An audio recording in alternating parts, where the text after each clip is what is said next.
कहानी की शुरुआत दूसरे वर्ल्ड वॉर यानी कि साल 1940 से होती है, जहां की कुछ सोल्जर्स प्लेन के जरिए एक पुराने जर्मन गांव में एक स्पेशल मिशन के लिए जा रही थी। दरअसल उन्हें पता चला था कि नाजी सेना इस गांव के पुराने चर्च में इंसानों पर कुछ ऐसे एक्सपेरिमेंट्स कर रही थी जो कि काफी ही खतरनाक हैं। वही वहां सिग्नल जैमर्स भी लगे हुए हैं जिनसे कि उनका कम्युनिकेशन भी नहीं हो पा रहा है, यानी कि वहाँ कुछ तो बड़ा हो रहा है। तो उनका मिशन है कि वे उस गाँव में जाकर उस चर्च को ही उड़ा दें और पता करे कि नाजी वहाँ कौन सा एक्सपेरिमेंट कर रहे हैं। अब इन्हीं सोल्जर्स में से एक सोल्जर बॉयसी भी है जो कि पहली बार ऐसे किसी मिशन पर आया हुआ था। मगर अब जब वे अपनी मंजिल की ओर आगे जा ही रही थी कि अचानक से उनके प्लेन्स पर अटैक होने लगता है, क्योंकि अब वे वॉर जोन में घुस चुके थे जहां की नाजी सेना काफी ही एक्टिवली अटैक कर रही थी। और अब इन्हीं अटैक्स के बीच बाकी प्लेन्स एक एक कर नीचे गिरने लगते हैं। तो वहीं बॉयसी वाले प्लेन का भी एक इंजन डैमेज हो चुका था, यानी कि ये प्लेन भी जल्द ही क्रैश हो जाएगा। इसलिए सभी ही बचे हुए सोल्जर्स पैराशूट लेकर नीचे कूदने लगते हैं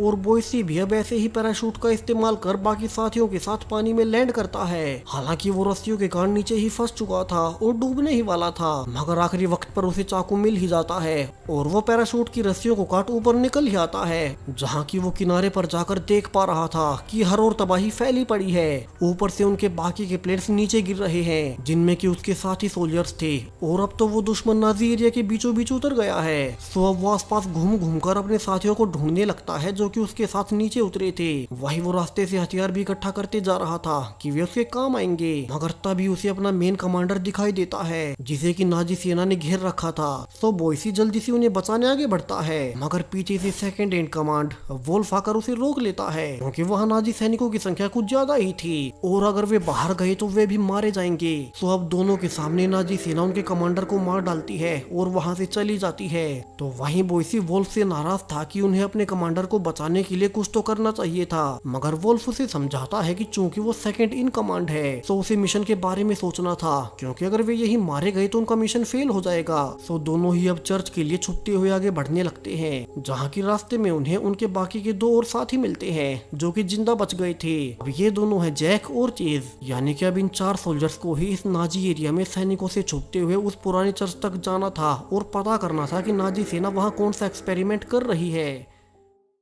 वही वे रास्ते में देखते भी हैं कि वहाँ अजीब तरह से लोगों को मारा गया था जो कि बिल्कुल भी नॉर्मल नहीं लग रहे थे, और अब वे उन्हें देख ही रहे थे कि उन्हें एक लड़की मिलती है और वो उन्हें देखकर भागने लगती है। तो वोल्फ जल्दी से सबको ऑर्डर देता है कि वे उस लड़की को पकड़ ले, वरना कहीं वो नाजी सेना को उनके बारे में बता ना दे। और चारों मिलकर अब जल्दी से उस लड़की को घेर ही लेते हैं, जहाँ की बॉयसी उस लड़की को शांत करता है और उसके बारे में पूछता है। दरअसल ये क्लोई थी और वो बताती है कि असल में तो वो इसी गाँव में रहती है, मगर नाजी सेना ने यहाँ जबरदस्ती कंट्रोल कर रखा है और वो तो बस मरे हुए सैनिकों से उनका सामान चुरा किसी तरह से अपना घर चलाती थी, और वे उसे कोई नुकसान ना पहुंचाए, वो उनके लिए कोई खतरा नहीं। तो अब उसे कोई खतरा ना देख चारों उसके ही साथ गांव तक जाने लगते हैं, क्योंकि उन्हें खुद तो गांव का रास्ता पता नहीं था। वही वोल्फ क्लोई से कहता भी है कि जब तक वे प्लान नहीं बना लेते कि वे चर्च में घुसेंगे कैसे, तब तक वे क्लोई के घर पर ही छुप कर रहेंगे। वही वे रास्ते में देखते भी हैं कि नाजी सेना इस गाँव में रहने वाले लोगों पर जबरदस्ती करती है। तो चारों फाइनली क्लोई के साथ उसके घर में घुसते हैं, जहाँ की क्लोई अपनी एक आंट और अपने छोटे भाई पोल के साथ रहा करती थी। तो अब क्लोई उन्हें सबसे ऊपर की छत में छिपा देती है ताकि कोई नाजी सैनिक उन्हें ढूंढ ना सके, वरना दुश्मन को छिपाने के लिए वे उसकी पूरी ही फैमिली को मार डालेंगे। वही वे नीचे भी देखते हैं जहाँ की नाजी सैनिक क्लोई के पड़ोसी कपल को बाहर ला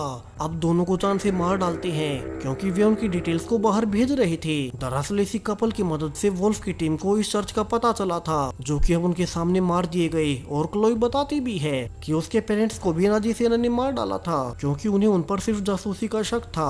और ये नाजी सैनिक हर रोज सुबह शाम उनके घर चेक करने आते हैं। तो चारों को जल्द से जल्द यहाँ से निकलना होगा, और चारों ही सोल्जर्स मिलकर प्लान बनाने लगते हैं कि उन्हें आगे करना क्या चाहिए। क्या वे अपने बाकी साथियों को आने का इंतजार करें जो कि शायद से कई दिन बाद यहाँ पहुँच पाएंगे, वो भी तब अगर उनके प्लेन्स वॉर जोन से सुरक्षित निकल पाए। वहीं अगर वे चारों अकेले ही चर्च पर अटैक करते हैं तो इसमें उनके बचने के कोई चांस नहीं। हालांकि बॉयसी कहता भी है कि अगर वे सही से चर्च का प्लान बनाकर उस पर अटैक करें तो शायद से कामयाब भी हो सकते हैं, और वैसे भी उनका यहाँ छिपकर कर इंतजार करने का कोई फायदा नहीं। सो वोल्फ अब बोइसी को नीचे सब कुछ चेक करने भेजता है कि कोई नाजी सैनिक बाहर तो नहीं। और जब बोइसी नीचे देखने जा ही रहा था कि उसे एक रूम से अजीब सी आवाजें आने लगती है, जैसे कि कोई चिल्ला रहा हो। सो बोइसी धीरे से उसी कमरे के दरवाजे से झांक कर देखने लगता है और ये देखकर वो भी हैरान रह गया था कि इसके अंदर एक औरत बुरी तरह से म्यूटेट हो चुकी थी। कि तभी पीछे से क्लोई आती है और बोइसी उसे पूछता भी है कि ये औरत है कौन और इसके साथ हुआ क्या है। जहाँ क्लोई उसे बताती है कि असल में ये तो उसकी अंट है जो कि कुछ दिन पहले चर्च गई थी और वहाँ नाजी सैनिकों ने कुछ ऐसा किया जिसके बाद वो पूरी तरह से बदलने लगी।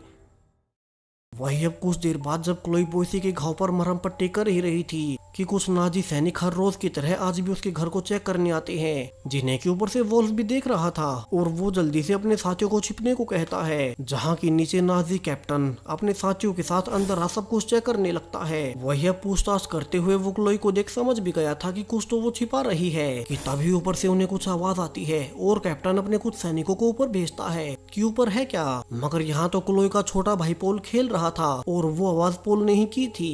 हालांकि ऊपर वोल्फ और उसके साथी भी तैयार बैठे थे कि अगर नाजी ऊपर आए तो वे उन्हें मार देंगे। मगर वे नाजी सैनिक आगे नहीं आते और वहीं से नीचे चले जाते हैं। जबकि नीचे नाजी कैप्टन ये जान कि क्लोई अपने भाई और रेंट के साथ ही अकेली रहती है, वो अब अपने सैनिकों को बाहर भेज क्लोई के साथ जबरदस्ती करने लगता है। वही वो उसे धमकी भी देता है कि अगर क्लोई ने शोर मचाने की कोशिश भी की तो वो इसके भाई को चर्च में ले जा, उस पर एक्सपेरिमेंट्स करेंगे। हालांकि उसे पता नहीं था कि वोल्फ और उसके साथी ऊपर से देख रहे हैं। तो बोइसी अब गुस्से में वोल्फ के मना करने के बावजूद क्लोई को बचाने जाता है और वे चारों मिलकर कैप्टन को बेहोश कर बंधक बना ही लेते हैं। वही वोल्फ तो गुस्से में था कि बॉयज को नीचे नहीं आना चाहिए था, क्योंकि अब नाजी सैनिक अपने कैप्टन को ढूंढते हुए यहाँ जरूर से आएंगे और उनका मिशन पूरा नहीं होगा।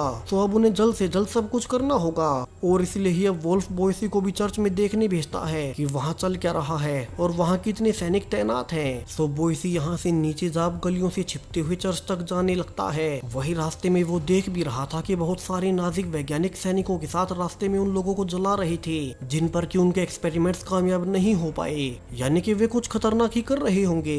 सो बोइसी एक ट्रक को देख उसमें जा छिपता है ताकि चर्च के अंदर जा सके। मगर ट्रक के अंदर भी बहुत से लोगों की लाशें पड़ी थी और वो अब उन्हीं में छिप चर्च के अंदर पहुंच ही जाता है और ट्रक से निकल फैसिलिटी में घूम घूम कर देखने लगता है कि यहाँ नाजी वैज्ञानिक कर क्या रहे हैं, क्योंकि यहाँ हर और अजीब से बैग्स टंगे हुए थे जिनमें कि लोगों को बांध कर रखा हुआ था। वही वो एक बैग को काट कर भी देखता है जिसमें से कि एक अजीब सा लिक्विड निकल रहा था। तो वो वहाँ से आगे बढ़ता है और अब लैब में पहुंच उसे लिक्विड से भरे बहुत सारे इंजेक्शंस भी मिलते हैं। तो बोइसी ने यहाँ से बाद के लिए एक सीरीज को छिपा लिया था ताकि अपने साथियों को दिखा सके। मगर आगे जो वो देख रहा था उसे भी खुद पर भरोसा नहीं होता। दरअसल यहाँ पर एक सिर को काट कर रखा गया था जो कि अभी तक भी जिंदा थी और वो भी बिना नीचे वाले शरीर के। वही यहाँ तो बोइसी की टुकड़ी के और भी सैनिक बंधे हुए थे जो कि उसी के प्लेन से पैराशूट में नीचे कूदे थे और उन्हें नाजिज ने पकड़ लिया, जहाँ वे उन्हें लैब में ले आए और एक्सपेरिमेंट्स करने लगे। तो बोइसी उन्हें छुड़ाने भागता है मगर अब तक एक साइंटिस्ट अंदर आ चुका था और बोइसी उसे देखता है कि वो उसी इंजेक्शन को एक सोल्जर में इंजेक्ट कर रहा है, जिसके बाद वो सोल्जर पूरी तरह से बदल गया और वोयलेंट हो गया। जहां चूंकि बाकी के बोइसी के साथी या तो मारे जा चुके थे या फिर म्यूटेट हो चुके थे। सो अब वो एक